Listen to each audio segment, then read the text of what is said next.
बहुत बहुत नमस्कार आप सभी को। स्वागत है आप सभी का सुबह 7 बजे चाय की चुस्कियों के साथ इस 20 मिनट शो में। आई होप आप सभी स्वस्थ होंगे। ये क्लास आपकी 20 मिनट की होती है, 20 मिनट की होती है, जिसमें मैं 4 सवालों के साथ 40 बातें बताता हूँ आपको।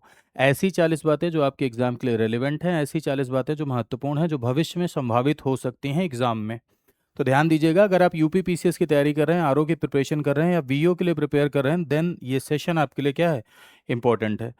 तो इस सेशन के माध्यम से सारी की सारी ऐसी बातें बताना जो आपके लिए ज़रूरी है, ऐसी बातें बताना जो आपके लिए रेलेवेंट है, ये मेरी जिम्मेदारी है। लेकिन इस सेशन को शेयर करना, शो को हिट बनाना, ये आपकी जिम्मेदारी है। तो चलिए शुरू करते हैं। सबसे पहला सवाल आपका देखिए क्या लिखा हुआ है। कंसीडर द फॉलोइंग स्टेटमेंट, यानी निम्न कथनों पर विचार कीजिए। सबसे पहला, कोलेजियम प्रणाली का संविधान में उल्लेख है, यानी कोलेजियम सिस्टम का संविधान में उल्लेख है। पहला स्टेटमेंट आपका कह रहा है। सेकंड स्टेटमेंट है कि यह सुप्रीम कोर्ट के निर्णयों से विकसित हुई। किसकी बात हो रही है? कोलेजियम की बात हो रही है। कहा जा रहा है कि कोलेजियम सुप्रीम कोर्ट के जजमेंट से, यानी सुप्रीम कोर्ट के निर्णय से विकसित हुआ। तीसरा, executive has no role at all in judicial appointment, यानी न्यायिक नियुक्तियों में कार्यपालिका की कोई भी भूमिका नहीं है, यानी एग्जीक्यूटिव की कोई भी भूमिका नहीं है। तो एक बात समझिएगा, सवाल आपका कोलेजियम सिस्टम से है, तो कोलेजियम प्रणाली की यदि आप बात करें तो ये कहीं कानून में नहीं लिखी हुई है, ना संविधान में लिखी हुई है।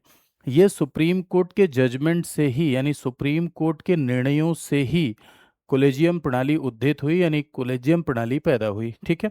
कोलेजियम का अर्थ क्या होता है? कोलेजियम एक तरह का पैनल है जिसकी सिफारिश पर हमारे भारत देश में सुप्रीम कोर्ट के जजेस को अपॉइंट किया जाता है। ठीक, कौन अपॉइंट करता है? तो राष्ट्रपति के द्वारा नियुक्ति होती है, यानी प्रेसिडेंट के द्वारा नियुक्ति होती है, और प्रेसिडेंट को परामर्श देते हैं चीफ जस्टिस ऑफ इंडिया, यानी भारत के मुख्य न्यायाधीश। भारत के मुख्य न्यायाधीश के परामर्श पर राष्ट्रपति के द्वारा नियुक्ति होती है, लेकिन ये कंसल्टेशन सिंगल कंसल्टेशन नहीं है, एकल परामर्श नहीं है, बल्कि chief justice of India 4 senior से, दैट मीन्स कि 4 वरिष्ठ न्यायाधीश। कहाँ के? सुप्रीम कोर्ट के। तो सुप्रीम कोर्ट के 4 वरिष्ठ न्यायाधीश से सलाह लेकर चीफ जस्टिस राष्ट्रपति को क्या करते हैं? परामर्श देते हैं। इसी प्रक्रिया को हम कोलेजियम सिस्टम के नाम से जानते हैं, और ये हमारे भारत देश में इसका विकास शुरू हुआ सेकंड जजेस केस में, और थर्ड जजेस केस में ये पूरी तरीके से डेवलप्ड हो गई। तो ये सुप्रीम कोर्ट के निर्णयों के द्वारा ही पैदा हुई, यानी सुप्रीम कोर्ट के जजमेंट से ही कोलेजियम का विकास हुआ। तो यहाँ पर पहला लिखा हुआ है collegium is mentioned in constitution, तो ये स्टेटमेंट आपका क्या हो जाएगा? ये आपका गलत हो जाएगा भाई। कोलेजियम कहीं भी संविधान में मेंशन नहीं है, यानी कॉन्स्टिट्यूशन में ये मेंशन नहीं है। ठीक है, तो ये गलत है। दूसरा लिखा हुआ है ये सुप्रीम कोर्ट के जजमेंट से विकसित हुई, बिल्कुल सही है, सुप्रीम कोर्ट के जजमेंट से विकसित हुई। एग्जीक्यूटिव हैज नो रोल, यानी कार्यपालिका का इसमें कोई रोल नहीं है। जी हाँ, कार्यपालिका का इसमें कोई रोल नहीं है। भारत देश में सुप्रीम कोर्ट और हाई कोर्ट दोनों के जजेस की नियुक्ति कोलेजियम सिस्टम से होती है, यानी कोलेजियम प्रणाली से होती है। हालांकि कोलेजियम सिस्टम में इस बात के आरोप लगते हैं, भाई भतीजावाद के आरोप, नेपोटिज्म के आरोप लगते हैं, और इन्हीं आरोपों की वजह से एक नई प्रणाली विकसित करने का प्रयास गवर्नमेंट ने किया था 99th अमेंडमेंट के द्वारा, जिसे एनजेएसी के नाम से जाना जाता है, नेशनल जुडिशियल अपॉइंटमेंट कमीशन। लेकिन फोर्थ जजेस केस में, यानी चतुर्थ न्यायाधीश मामले में, सुप्रीम कोर्ट ने इसे स्ट्रक डाउन कर दिया और कोलेजियम को रिस्टोर कर लिया। और आज भी हमारे भारत देश में सुप्रीम कोर्ट के न्यायाधीशों की नियुक्ति कैसे होती है? कोलेजियम सिस्टम से होती है, यानी कोलेजियम प्रणाली से होती है। क्लियर है? कोलेजियम प्रणाली से कैसे नियुक्ति होती है ये आप समझ गए। कोलेजियम से नियुक्ति का एक लाभ ये होता है कि भाई इससे independence of the judiciary ensure होती है, यानी न्यायपालिका की स्वतंत्रता इससे सुनिश्चित होती है कि कार्यपालिका का इसमें कोई इंटरफेयर नहीं होगा। लेकिन मेरे भाई मैं आपको एक रोचक बात बताऊं कि दुनिया की जितनी भी डेमोक्रेटिक कंट्री हैं, दुनिया के जितने भी लोकतांत्रिक देश हैं, सभी लोकतांत्रिक देशों में भारत को यदि छोड़ दिया जाए तो कहीं भी ऐसा नहीं है कि जज ही जज को अपॉइंट करते हैं। लेकिन भारत देश में जज ही जज को अपॉइंट कर रहे हैं। इसके दोष ये हैं कि इसमें नेपोटिज्म के आरोप लगते हैं, फेवरेटिज्म के आरोप लगते हैं, भाई भतीजावाद के आरोप लगते हैं। तो इसमें आपको सत्य कथन बताना था, तो सेकंड और थर्ड आपका क्या हो जाएगा? सेकंड आपका सही है, थर्ड आपका क्या है? सही है। तो ये भी स्टेटमेंट सही है, ये भी स्टेटमेंट सही है। आपका आंसर हो जाएगा सेकंड एंड थर्ड। यहाँ पर ऑप्शन थोड़े गलत लिखे हुए हैं। पहला इसलिए गलत है क्योंकि संविधान में उल्लेख है, इसलिए गलत हुआ। दूसरा, सुप्रीम कोर्ट के जजमेंट से डेवलप हुई, इसलिए सही है। और तीसरा, कार्यपालिका की कोई भूमिका नहीं है, ये भी सही है। तो आंसर हो जाएगा इसमें सेकंड एंड थर्ड। ठीक है। अब देखो, यहाँ कार्यपालिका का भूमिका का अर्थ समझिएगा। यहाँ कार्यपालिका की भूमिका का अर्थ है कि कोई कंट्रोल कार्यपालिका का, तो नियुक्तियों में कार्यपालिका का कोई कंट्रोल नहीं है। ये मत, इस पे मत कंफ्यूज हो जाइएगा कि प्रेसिडेंट नियुक्त करता है, प्रेसिडेंट तो कार्यपालिका है, प्रेसिडेंट तो हेड ऑफ एग्जीक्यूटिव है और प्रेसिडेंट के द्वारा ही नियुक्ति हो रही है, ये सेंस नहीं है। देखो, ये सवाल का कार्यपालिका की कोई भूमिका नहीं है, कहने का अर्थ यहां पर यह है कि कार्यपालिका का नियंत्रण नहीं है, ठीक है। नियुक्तियों में कार्यपालिका का नियंत्रण नहीं है, इस तरह से मैं पूछने की कोशिश आपसे कर रहा था। सवाल मैंने ही बनाया है, तो ये मत सोचिएगा कि सवाल में ये लिखा हुआ है, ठीक है, थोड़ा सा टाइपिंग एरर था, यानी नो कंट्रोल, ठीक है, कोई डायरेक्ट कंट्रोल नहीं है, कहने का मेरा मतलब ये है। इस सवाल के पीछे देखो, सोचा क्या करिए कि सवाल के पीछे क्या सीखने को मिल रहा है, ठीक है। सवाल मैं ही ड्राफ्ट करता हूँ, तो कभी कभी सवाल थोड़ा सा टाइपिंग एरर हो जाता है ना। टाइपिस्ट जो टाइप करता है वो भी भगवान नहीं है, कोई भी व्यक्ति परफेक्ट नहीं होता भाई, सब में कुछ ना कुछ कमियां हैं, हम में भी हैं, आप में भी हैं, ठीक है। और व्यक्ति को ये सोचना है कि उन कमियों को कैसे दूर करें, तो कभी कभी टाइपिंग एरर हो जाता है। इस सवाल के पीछे समझाने का क्या मकसद है, ये सोचिए। कोई भी सवाल मैं लेकर आता हूँ तो मेरी ये कोशिश रहती है कि उस सवाल के माध्यम से मैं आपको ऐसी 10 बातें बताऊं जो जरूरी हो। तो इस सवाल के माध्यम से मैं ये बताना चाहता हूँ, राष्ट्रपति नियुक्त करता है, कोलेजियम सिस्टम से नियुक्त होता है, कोलेजियम क्या है ये आपने देखा, कोलेजियम कहाँ से डेवलप हुआ, सुप्रीम कोर्ट के जजमेंट से डेवलप हुआ, ये आपने देखा, कोलेजियम में कितने लोग हैं ये आपने देखा, है ना, कि 4 senior 1 chief justice of India. Collegium का क्या दोष है ये आपने देखा, कोलेजियम का क्या पक्ष है, एक एक पॉइंट ये आपने देखा। तो ये बताने के लिए मैंने ये सवाल बनाया था, ठीक है। चलिए आगे आते हैं। अगला लिखा हुआ, कंसीडर द फॉलोइंग स्टेटमेंट, निम्नलिखित कथनों पर विचार कीजिए। कंकरेंट लिस्ट यानी समवर्ती सूची संघर्ष की स्थिति में समवर्ती सूची संघ सूची पर हावी होती है। यानी लिखा हुआ है कि कंकरेंट लिस्ट यूनियन लिस्ट पर प्रिवेल करती है कॉन्फ्लिक्ट की सिचुएशन में। दूसरा लिखा हुआ है कि criminal law is in concurrent list, यानी आपराधिक कानून समवर्ती सूची में है। तीसरा स्टेटमेंट है कि parliament can legislate on the state list during national emergency, यानी राष्ट्रीय आपातकाल के दौरान संसद राज्य सूची के विषय पर कानून बना सकती है। तो यहाँ पर यदि आप डिस्ट्रीब्यूशन ऑफ पावर का कॉन्सेप्ट आप समझेंगे तो मेरे भाई थोड़ा सा मैं आपको समझाता हूँ कि 3 तरह की लिस्ट आपको 7th शेड्यूल में नजर आएगी। संविधान की 7वीं अनुसूची में 3 तरह की लिस्ट नजर आती है आपको। एक आपको नजर आती है जिसे आप कहते हैं यूनियन लिस्ट। यूनियन लिस्ट बोले तो व्हाट, संघ सूची। संघ सूची में ऐसे विषय होते हैं जो नेशनल इंपॉर्टेंस के हैं, यानी राष्ट्रीय महत्व के हैं। दूसरा आपकी स्टेट लिस्ट। स्टेट लिस्ट यानी राज्य सूची। राज्य सूची में ऐसे विषय होते हैं जो क्षेत्रीय महत्व के हैं, यानी रीजनल इंपॉर्टेंस के हैं। Next one is your concurrent list. Concurrent list में ऐसे सब्जेक्ट होते हैं जो रीजनल इंपॉर्टेंस और नेशनल इंपॉर्टेंस दोनों के हैं, जिससे आप समवर्ती सूची के नाम से जानते हैं। स्टेट लिस्ट के सब्जेक्ट पे लॉ कौन बनाता है, राज्य विधानमंडल। संघ सूची के विषय पर संघ यानी पार्लियामेंट कानून बनाएगी। समवर्ती सूची के विषय पर केंद्र और राज्य दोनों कानून बना सकते हैं। लेकिन सवाल यहाँ ये है कि समवर्ती सूची के विषय पर अगर किसी प्रकार का कॉन्फ्लिक्ट पैदा हुआ, यानी समवर्ती सूची के विषय पर अगर संघर्ष की स्थिति बनी केंद्रीय विधियों और राज्य विधियों में, तो सामान्यतः केंद्रीय विधि प्रभावी होती है, यानी जनरली सेंट्रल लॉ प्रिवेल करता है। लेकिन लेकिन लेकिन लेकिन लेकिन की बात जो बोलने जा रहा हूं उसको बहुत ध्यान से सुनिएगा, यादों में है तो यादों से निकल के सुनिएगा। लेकिन अगर केंद्रीय विधि और राज्य विधि में किसी भी प्रकार का कॉन्फ्लिक्ट हुआ समवर्ती सूची के विषय पर, और राज्य विधि पर सहमति गवर्नर की न मिलकर राष्ट्रपति की मिली है, तो उस स्थिति में राज्य का कानून प्रभावी होता है, ठीक है। तो ये आप समझ गए। तो यहां पर देखिए क्या लिखा हुआ है कि संघ सूची पर हावी होती है। तो यहां देखो, संघ से तो कोई झगड़ा होने का मतलब ही नहीं है। समवर्ती सूची पर जो कॉन्फ्लिक्ट बनता है वो ये बनता है कि राज्य सूची और यूनियन लिस्ट पर अगर किसी भी प्रकार का, है ना, स्टेट लिस्ट, स्टेट लॉ और यूनियन लॉ में अगर किसी भी प्रकार का कॉन्फ्लिक्ट हुआ तो यूनियन लॉ प्रिवेल करता है। यहां लिखा हुआ है समवर्ती सूची संघ सूची पर हावी होती है। नहीं, संघ सूची पर हावी नहीं होती है, यूनियन लिस्ट पर हावी नहीं होती है, बल्कि स्टेट लिस्ट पर प्रिवेल करती है, स्टेट लिस्ट पर हावी होती है। तो ये गलत हो जाएगा। क्रिमिनल लॉ, तो क्रिमिनल लॉ हो गया आपका, एजुकेशन हो गया आपका, फॉरेस्ट हो गया आपका, ये समवर्ती सूची के विषय हैं, ठीक है। आपराधिक कानून यानी इस पर कानून बनाने की शक्ति केंद्र राज्य दोनों की है, तो ये ठीक लिखा है। राष्ट्रीय आपातकाल में संसद राज्य सूची के विषय पर कानून बना सकती है। अगर मैं आपसे जनरली पूछूं कि क्या जनरली पार्लियामेंट स्टेट लिस्ट के सब्जेक्ट पे लॉ बना सकती है, क्या सामान्यतः संसद राज्य सूची के विषय पर कानून बना सकती है, तो आप कहेंगे नहीं। तो क्या ऐसी स्पेशल सिचुएशन है, क्या ऐसी विशेष परिस्थिति है जब संसद राज्य सूची के विषय पर कानून बना सकती है? तो हाँ। तो कौन कौन सी ऐसी सिचुएशन होती हैं? तो वो 5 सिचुएशन होती हैं: 249, 250, 252, 253 और 356।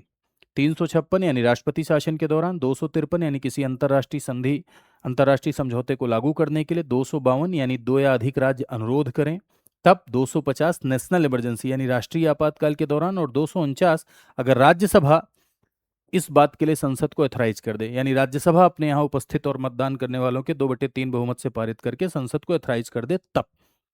तो क्या नेशनल इमरजेंसी में संसद राज्य सूची के विषय पर कानून बना सकती है? तो 250 में ये लिखा है बना सकती है, तो ये भी सही हो जाएगा। Second and third is your right answer. ठीक है, आगे आते हैं। Ordinance has same force as act of parliament, यानी अध्यादेश का प्रभाव संसद के अधिनियम जैसा होता है। Ordinance can amend the constitution, अध्यादेश संविधान संशोधित कर सकता है। ठीक है, अध्यादेश का बार बार प्रख्यापन यानी बार बार अध्यादेश जारी करना अनकॉन्स्टिट्यूशनल है। ठीक है, अब इसमें आपको बताना है कि कौन सा सत्य है, यानी कौन सा राइट स्टेटमेंट है, ये आपको बताना है। ठीक है, तो देखिए, ऑर्डिनेंस एक शॉर्ट टर्म लॉ होता है, अध्यादेश एक अल्पावधि का कानून होता है। अध्यादेश जारी करता है राष्ट्रपति under article 123 of the constitution. राज्य में राज्यपाल को भी ये शक्ति होती है 213 से। 123 से राष्ट्रपति को यह शक्ति है कि राष्ट्रपति अध्यादेश जारी करता है। राष्ट्रपति अध्यादेश अनुच्छेद 123 के प्रावधानों के तहत, अनुच्छेद 123 के प्रोविजंस के तहत जारी करता है ऐसे सब्जेक्ट पर जिस पर संसद को कानून बनाने की शक्ति है। यानी संसद जिन विषयों पर कानून बना सकती है उन विषयों पर अध्यादेश जारी करने की शक्ति राष्ट्रपति को है। राष्ट्रपति अध्यादेश यानी ऑर्डिनेंस तब जारी करेगा जब संसद सत्र में न हो और तुरंत तुरंत कानून बनाने की आवश्यकता हो। राष्ट्रपति को इस बात की संतुष्टि हो जाए कि तुरंत विधि बनाने की आवश्यकता है। राष्ट्रपति की संतुष्टि का मतलब यहाँ प्रधानमंत्री की संतुष्टि है, क्योंकि अध्यादेश मंत्रिपरिषद की सलाह पर है, ये उसके विवेक की शक्ति नहीं है। तो अध्यादेश तब जारी होगा जब मंत्रिपरिषद सलाह दे, राष्ट्रपति को इस बात की संतुष्टि हो जाए कि तुरंत विधि बनाने की जरूरत है, आकस्मिक स्थिति विद्यमान है, तब ऐसे विषय पर जिन विषयों पर संसद को कानून बनाने की शक्ति है उस विषय पर जारी किया जा सकता है। लेकिन ऑर्डिनेंस एक शॉर्ट टर्म का लॉ है, वैसे ही काम करेगा जैसे संसद का कानून, लेकिन उसे परमानेंट लॉ बनाने के लिए, उसे अस्थायी कानून की शक्ल देने के लिए जैसे ही संसद दोबारा लौट के आए उसमें पारित होना है, और जैसे ही संसद दोबारा लौट के आए उसके 6 हफ्ते के भीतर पारित होना है। अगर नहीं पारित हुआ तो लैप्स हो जाएगा, और अगर पारित हो गया, नहीं पारित हुआ तो लैप्स हो जाएगा, और अगर पारित हुआ तो परमानेंट लॉ बन जाएगा, यानी अस्थायी कानून बन जाएगा। क्लियर बात? और अध्यादेश की जो मैक्सिमम लिमिट है वो 6 महीने 6 हफ्ते हो सकती है, मैक्सिमम लिमिट, अधिकतम अवधि। तो अध्यादेश का प्रभाव संसद के अधिनियम जैसा होता है, ये बिल्कुल ठीक लिखा हुआ है। अध्यादेश संविधान संशोधित कर सकता है, यानी कॉन्स्टिट्यूशन में अध्यादेश क्या कर सकता है, अमेंड कर सकता है, संविधान संशोधित कर सकता है। ये गलत है, संविधान संशोधन के लिए अध्यादेश नहीं जारी होता। ऑर्डिनेंस को अगर बार बार जारी किया गया तो ऑनरेबल सुप्रीम कोर्ट ने यह स्पष्ट किया है कि बार बार अध्यादेश जारी करना ये मिसयूज है ऑर्डिनेंस पावर का। ऑर्डिनेंस एक वैकल्पिक व्यवस्था है, ऑर्डिनेंस तभी इशू किया जाए जब सडन सिचुएशन हो और संसद सत्र में न हो। ऐसे में बार बार कार्यपालिका ऑर्डिनेंस जारी कर रही है और उसे लेजिस्लेचर में पारित नहीं कर रही है, तो ये एक तरीके का क्या है, वायलेशन है। तो ये असंवैधानिक होगा, ऐसा सुप्रीम कोर्ट का जजमेंट है। ठीक है, डीसी वाधवा केस में भी सुप्रीम कोर्ट ने ऐसी टिप्पणी की। तो अध्यादेश का बार बार पुनः प्रख्यापन असंवैधानिक है, ये ठीक है आपका। तो पहला एंड तीसरा आपका राइट स्टेटमेंट हो जाएगा, सी इज योर राइट आंसर। ठीक है, तो आई होप आप समझ गए होंगे। नेक्स्ट पर आते हैं। अगला आपका कह रहा है, कंसीडर द फॉलोइंग स्टेटमेंट, निम्नलिखित कथनों पर विचार कीजिए। Judiciary can struck down constitutional amendment, न्यायपालिका संविधान संशोधनों को निरस्त कर सकती है सामान्यतः, जनरली। ठीक है, सामान्यतः की बात हो रही है यहाँ, जनरली जुडिशरी संविधान संशोधनों को निरस्त कर सकती है। सेकंड स्टेटमेंट लिखा है, सभी संशोधनों के लिए विशेष बहुमत व जनमत संग्रह चाहिए, यानी रेफरेंडम चाहिए और स्पेशल मेजोरिटी चाहिए। तीसरा लिखा हुआ, amendment power flows from the article 368, संशोधन की शक्ति 368 से आती है। तो समझिए, पहली बात तो ये, न्यायपालिका संशोधनों को निरस्त कर सकती है, ये क्या कहना चाह रहा है? जुडिशियल रिव्यू आपने पढ़ा होगा, जुडिशियल रिव्यू यानी न्यायिक समीक्षा। कोई भी कानून संविधान के पक्ष में है या नहीं, इस बात को जब न्यायालय चेक करता है तो उसे जुडिशियल रिव्यू कहते हैं। और अगर संविधान के पक्ष में नहीं है तो उसे शून्य घोषित कर सकता है। सवाल ये है कि क्या कॉन्स्टिट्यूशनल अमेंडमेंट एक्ट को भी जीरो या शून्य डिक्लेयर कर सकता है? हाँ, लेकिन तब जब वो संविधान के मूल ढांचे का हनन करे। ध्यान दीजिएगा मेरे भाई, संविधान संशोधन अधिनियम का जेआर हो सकता है, तो सामान्यतः नहीं, जनरली नहीं। लेकिन लेकिन अगर वो मूल ढांचे का हनन करे तब, तो मूल ढांचे का हनन करे तो उसे निरस्त किया जा सकता है। तो यहां अगर मैंने लिखा जनरली संविधान संशोधनों को निरस्त कर सकती है, तो ये गलत हो जाएगा। नहीं, सामान्यतः संविधान संशोधन अधिनियम का जेआर नहीं होगा, लेकिन निरस्त तो कर ही सकती है। कब? जब बेसिक स्ट्रक्चर का वायलेशन हो। तो यहां समझिएगा, न्यायपालिका संविधान संशोधनों को निरस्त कर सकती है, तो इसका जवाब होगा हाँ। लेकिन कब हो सकता है? लेकिन जब मूल ढांचे का हनन हो। संविधान संशोधन के द्वारा किसका वायलेशन हो? मूल ढांचे का हनन हो, तब। तो अगर इस तरह देखेंगे तो ये क्या हो जाएगा? ये सही हो जाएगा। लेकिन जनरल वे में पूछता तब गलत होता। ठीक है, इसीलिए मैंने दोनों बताया आपको। सभी संशोधनों के लिए विशेष बहुमत, तो भारत देश में अनुच्छेद 368 के तहत जो संविधान संशोधन होते हैं उनके लिए स्पेशल मेजोरिटी चाहिए। लेकिन जनमत संग्रह की कोई ज़रूरत नहीं है, यहाँ रेफरेंडम का कॉन्सेप्ट नहीं है, ये डायरेक्ट डेमोक्रेसी में होता है, ये प्रत्यक्ष लोकतंत्र में होता है। तो ये गलत हो जाएगा आपका। ठीक है, अगला, अनुच्छेद 368 से संविधान संशोधन की शक्ति है। ठीक है, भारत देश में संविधान संशोधन अनुच्छेद 368 के तहत होते हैं, ये साउथ अफ्रीका से लिया गया है।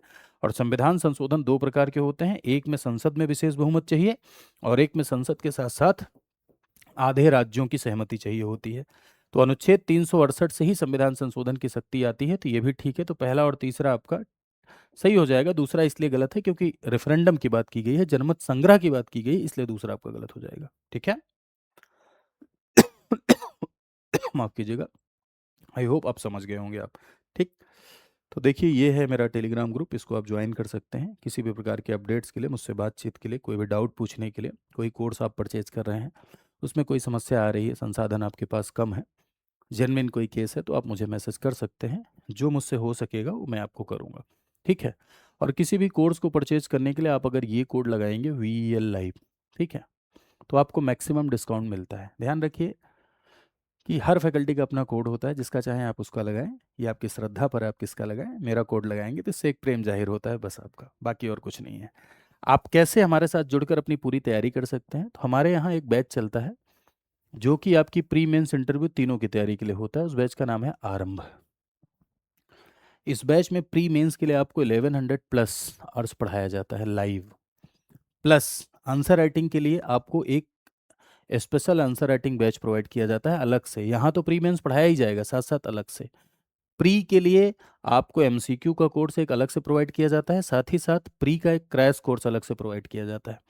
NCERT के लिए NCERT का एक कोर्स आपको सेपरेट प्रोवाइड किया जाता है, साथ ही साथ किताबें आपके घर जाती हैं, बुक्स आपके घर जाती हैं। मेंटोरशिप 4 साल की वैलिडिटी। अगर आप इसमें इनरोल करते हैं तो आपकी सारगर्भित अप्रोच के साथ कंप्लीट प्रिपरेशन होती है पूरी की पूरी। इस कोर्स का नाम होता है आरंभ, और आरंभ में प्लेटिनम। आरंभ में एक गोल्ड भी होता है, लेकिन गोल्ड में आपको सिर्फ सिलेबस मिलता है, सारी चीज़ें ये नहीं मिलती हैं। ठीक है, उसकी वैलिडिटी 2 साल है, इसकी वैलिडिटी 4 साल है। कैसे आप इनरोल कर सकते हैं? तो इसके लिए आप जाइए studyIQ.com पर, आप यहाँ पर देखिए, क्लिक करिए गूगल पे जाके StudyIQ, ये साइट ओपन हो गई। फिर उसके बाद जाइए पॉपुलर ऑनलाइन कोर्स में स्टेट PCS क्लिक करिए, उत्तर प्रदेश पर जाइए। उत्तर प्रदेश में आप जाएंगे तो यहाँ आप आरंभ पे क्लिक करिए। क्लिक करने के बाद आप देखिए पूरी डिटेल यहाँ जान सकते हैं, यहाँ पूरी की पूरी डिटेल आपको मिल जाएगी। इस नंबर पे कॉल करिए 9289996923। इस पर कॉल करिए, मेरा नाम बताइए, आपको पूरा का पूरा काउंसलिंग मिलेगी, पूरी की पूरी आपको जानकारी मिलेगी। यहाँ से आप बाई नाउ पे क्लिक करके परचेज कर सकते हैं। एक कोड लगाइएगा VEL लाइव। कोर्स के बारे में अधिक जानकारी आप यहाँ से डाउनलोड करके प्राप्त कर सकते हैं। ठीक है, तो चलिए आज के लिए इतना ही। आई होप आपने सेशन को एंजॉय किया होगा, ज़रूर बताइएगा कैसा लगा सेशन। और साथ ही साथ एक जानकारी और, कि पॉलिटी के 2 फ्री क्लासेज आपकी चल रही है यूट्यूब पर। एक ये 20 मिनट शो, और दूसरा आपका शाम को 8 बजे लक्ष्मीकांत शो। लक्ष्मीकांत शो आपको ज़रूर देखना है, क्योंकि उससे पूरी की पूरी पॉलिटी आपको फ्री में तैयार हो रही है। थ्योरी क्लास है वो, और उसके बाद यहाँ प्रैक्टिस करना है। 60 से 70 मिनट आपको देने हैं और 2.5 से 3 महीने में पूरी की पूरी पॉलिटी आपको सीखनी है। तो चलिए आज के लिए इतना ही। नमस्कार, आप सभी को मिलते हैं नेक्स्ट सेशन में। धन्यवाद।